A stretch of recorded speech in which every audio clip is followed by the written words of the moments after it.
Kejadian ini terjadi beberapa tahun lalu ketika aku masih duduk di bangku sekolah. Kalau aku mengingat kejadian ini, badanku tiba-tiba selalu bergemetar dan merinding. Entah kenapa, mungkin kejadian ini membekas dalam pikiranku sehingga membuatku trauma. Namaku Ahmad. Seperti biasa, tiap hari Selasa malam Rabu, aku selalu diajak teman-temanku untuk bermain futsal yang tempatnya lumayan agak jauh dari rumahku, kira-kira 20 menitan untuk sampai ke lapangan. Waktu itu kira-kira jam 7 malam, temanku mengajakku untuk bermain futsal. Sebut saja namanya Cahya. "Mad, ayo orang futsal, aya lawan anu tangguh ye." "Hayu ya, kira-kira lawan mana?" "Ah, hayu we, tong loba tatanya, engke tingali we di lapang." "Oh, hayu atuh, bisa kaburu peuting." Aku dan Cahya pun langsung berangkat. Tidak lama kemudian, kami pun sampai di lapangan.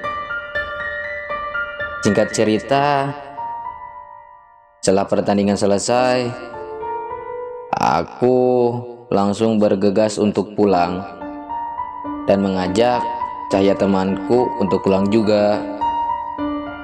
Tetapi dia lanjut pergi dengan temannya. Jadi aku memberanikan diri untuk pulang sendiri.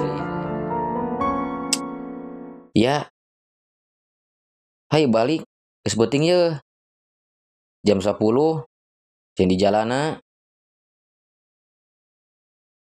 "Aduh, hampur Ahmad euy. Ti heula we. Urang aya perlu heula ka babaturan." Aku tidak pikir panjang. Langsung saja aku pulang meskipun agak sedikit takut. Soalnya kalau jam 10 malam ke atas, jalannya selalu sepi. Dasar Cahya mah aya-aya wae ngadon ka babaturanna heula. Tapi teu kunaon lah, wani sorangan ge. Dari perjalanan awal pulang, semuanya aman. Tidak ada apa-apa.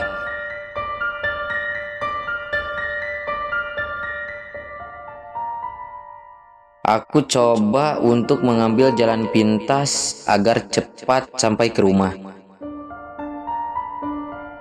Aku terus melakukan perjalanan meskipun kaki sudah berat melangkah.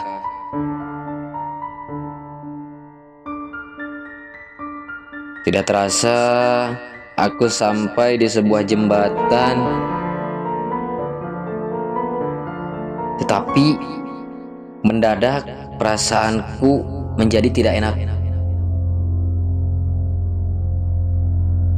Tiba-tiba aku melihat seorang bapak-bapak memakai jas putih seperti sedang mencari sesuatu. Lalu aku mendekatinya dan bertanya, "Nuju naon, Pak? Wengi-wengi di dieu?" Si bapak itu menjawab pertanyaanku dengan menggeleng-gelengkan kepala.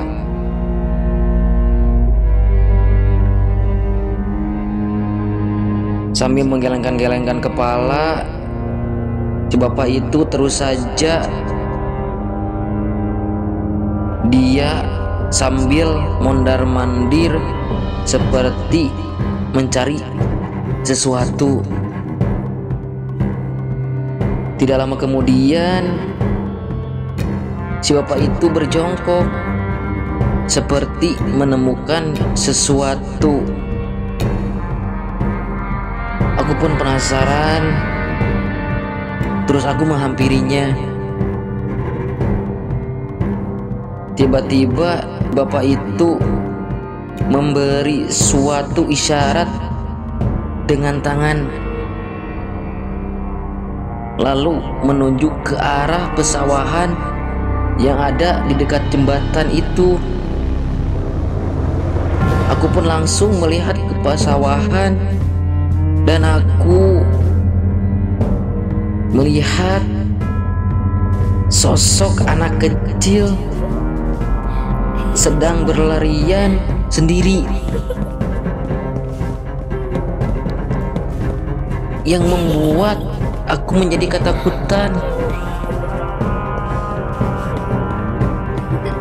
Anak kecil itu menoleh ke arahku dengan tatapan yang sangat tajam, sehingga membuatku semakin ketakutan.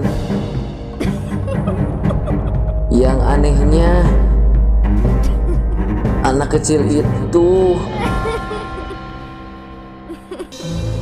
tanpa kedua tangan dan mendekat ke arahku. Dan tiba-tiba juga aku mendengar suara tangisan wanita seperti sedang kesakitan. Aku semakin mengencangkan langkah kakiku, tetapi tidak bisa. Seakan-akan ada yang menarik kakiku. Lalu aku menoleh ke bawah. Ternyata ada tangan sedang memegang kakiku. Dan tangan itu adalah tangannya si bapak tadi yang berjongkok di dekatku. Lalu si bapak itu menoleh ke arahku dengan wajah pucat dan kedua bola matanya tidak ada. Tidak jauh dari sampingku, tiba-tiba muncul sosok wanita menangis dengan wajah yang sangat hancur. Dengan penuh rasa ketakutan, aku membaca doa dalam hati yang aku bisa.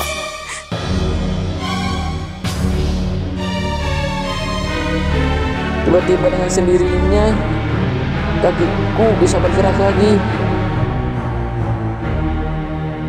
Aku tidak banyak pikir panjang. Aku lari sekencang-kencangnya meninggalkan jembatan itu.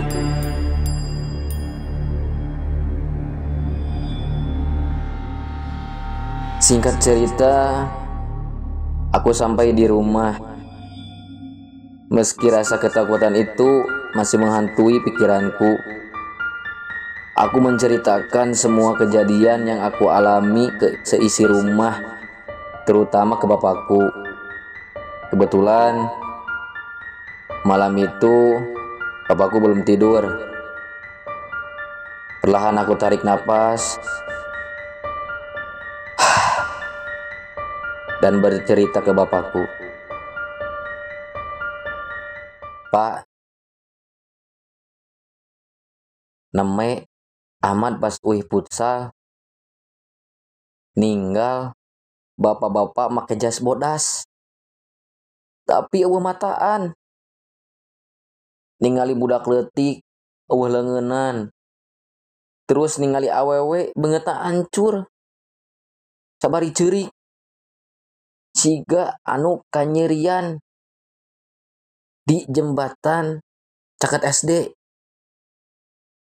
Wah, nu bener mad.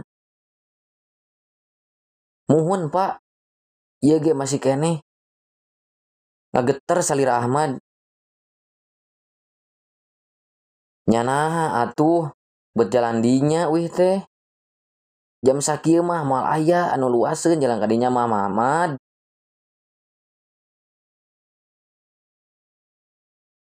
Nyanaha kitu Pak. Tidak lama kemudian bapakku menceritakan semua kejadian yang pernah terjadi di jembatan itu.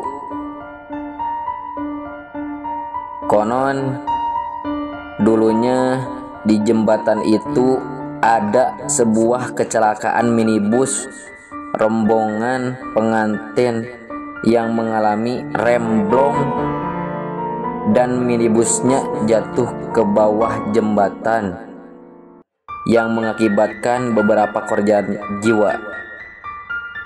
Di antaranya anak kecil, wanita, dan bapak-bapak yang meregang nyawa di tempat itu.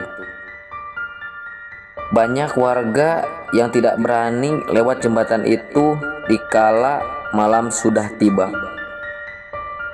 Karena mereka sudah tahu kalau jembatan itu menjadi angker setelah adanya kejadian itu.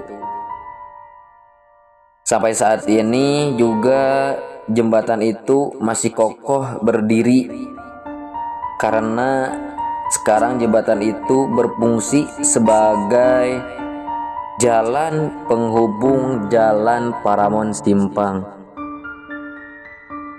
Malahan tidak sedikitnya banyak pengendara motor dan mobil yang sering melihat sosok wanita sedang menyeberang.